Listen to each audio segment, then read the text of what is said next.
Hello everyone, welcome back to my channel. Today I'm going to be talking about the zodiac sign of Gemini, which is the third sign of the zodiac, starting with Aries, then obviously Taurus, and now Gemini. It runs from the 21st of May, which is today when I'm recording, to the 21st of June. I hope you guys are all enjoying the gorgeous weather here in the UK at the moment. Today and yesterday was beautiful as well. I'm sure it's lifting a lot of your spirits, hopefully. It's definitely lifting my spirits. It's a really great time to be outside, just feel nature around you. Honestly, like one of my favourite times of the entire year. So on this beautiful day, without further ado, let's get straight into it.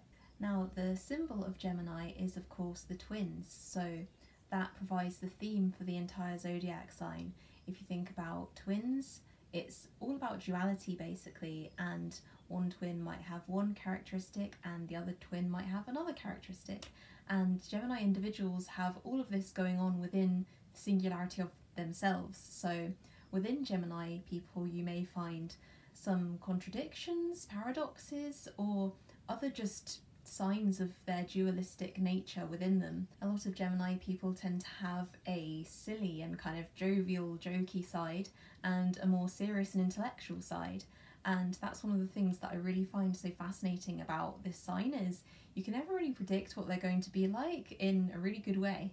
So Gemini is an air sign, and the element of air is, it correlates to the suit of swords in tarot cards. And as you know, swords, because I like relating everything to tarot, the suit of swords is all about thoughts and the mind and intellectual pursuits, and as swords are linked to air, similarly Gemini as a sign is linked to that airiness of thoughts and ideas, words, communicating, and all things that occur in the mind and maybe are slightly more logical and rational than the kind of emotional sides of water signs like Pisces and Cancer, etc.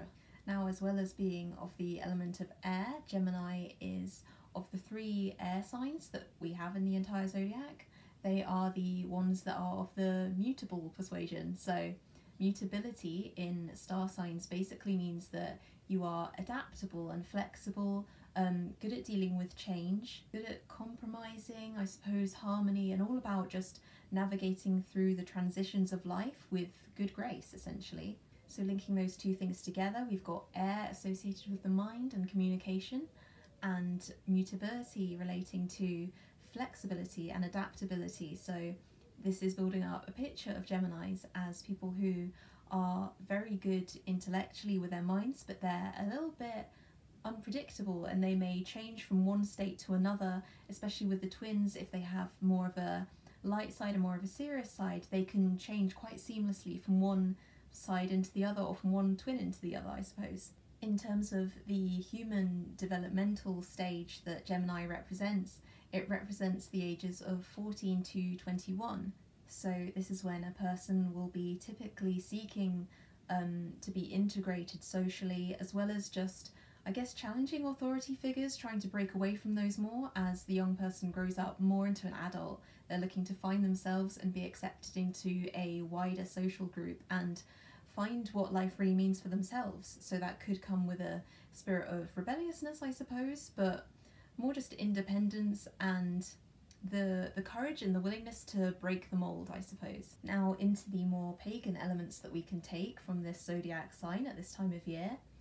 Gemini falls into the time of the summer solstice, just about. The summer solstice happens at the end of Gemini. I'm having real trouble saying that word, summer solstice. And the summer solstice, of course, is when the light is at its longest, we get the most daylight, but on the summer solstice we are about to enter into a period of ever increasing darkness, I suppose, on the way to the winter solstice. So the summer solstice as well can be a good time for reflecting on the dualities of life, the light and dark. And as I said, Gemini is also a very dualistic sign, so we've got a lot of themes of duality coming into play. And as I might have said before, I really enjoy linking the zodiac signs and the zodiac wheel of the year, I suppose, to the pagan wheel of the year, and how we can link them together and use that to enhance our practice and our knowledge and our associations of the wheel of the year at different points. Gemini is also represented by the tarot card of the Lovers.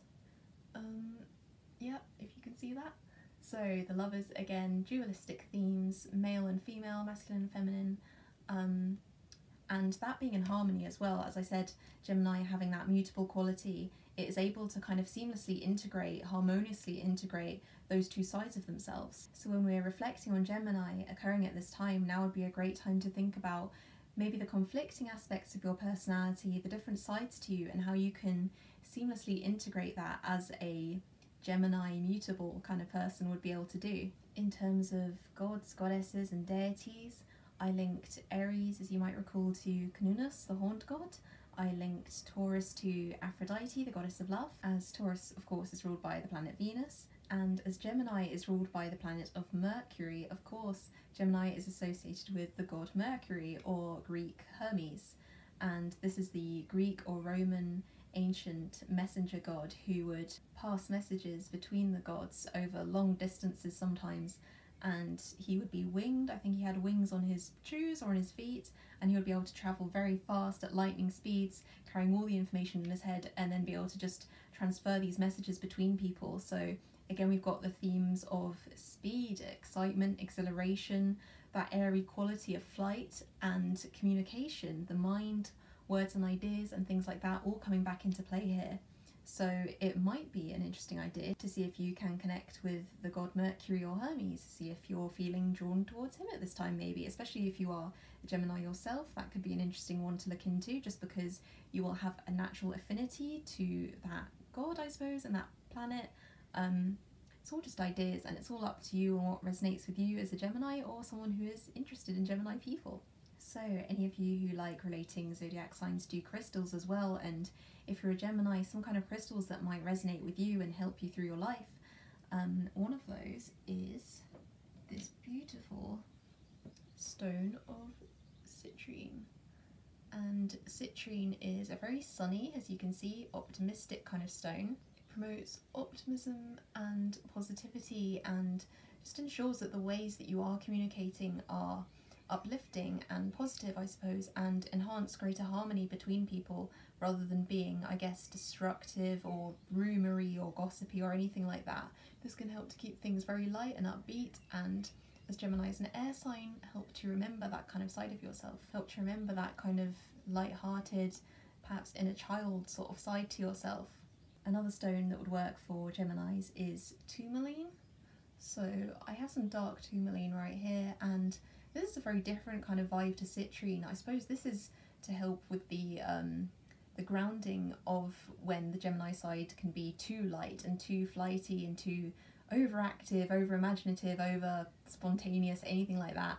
Dark tourmaline helps to aid concentration and stops the Gemini mind's tendency to overthink, I suppose.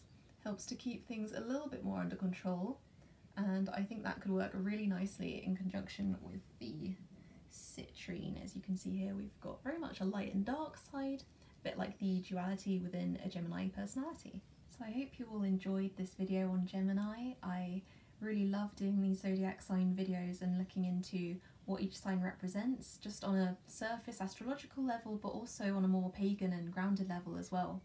So let me know in the comments if you are a Gemini and what being a Gemini means to you, if you can just feel the energies of Gemini going around at this time and how it's affecting maybe your practice and the kind of things you feel drawn towards. Thank you so much for your support, and I'll see you all again very soon with my next video, which should be on the June full moon, which will be the strawberry full moon, I believe. So very exciting times. Thank you once again for watching, and blessed be everyone.